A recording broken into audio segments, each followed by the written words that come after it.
హల్లెలూయా. ఆత్మానుసారంగా నడుచుకున్న వంటి వ్యక్తి ఏం చేస్తాడంట?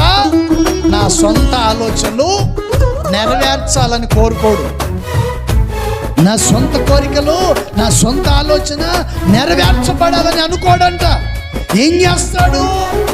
దేవుని చిత్తము నెరవేర్చబడాలి, దైవ చిత్తము నెరవేర్చబడాలని ఆలోచన చేస్తాడు.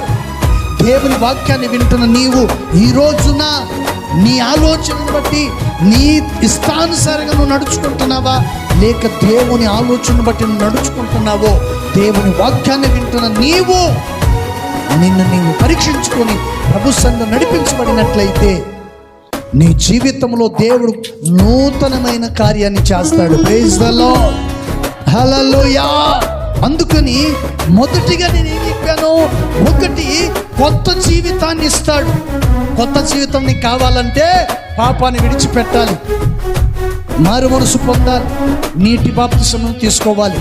అప్పుడు దేవుడు నీకు కొత్త జీవితాన్ని ఇస్తాడు. రెండో విషయాన్ని చూస్తే, విశ్వాసములో నీవు నడిపించబడాలి. వాళ్ళు వీళ్ళ మాటలు వినకూడదు. వాడు చెప్పినట్టు వీడి చెప్పినట్టు నువ్వు నడిచావా, నువ్వు మార్గము తప్పిపోతున్నావని అర్థం. Praise the lord, hallelujah.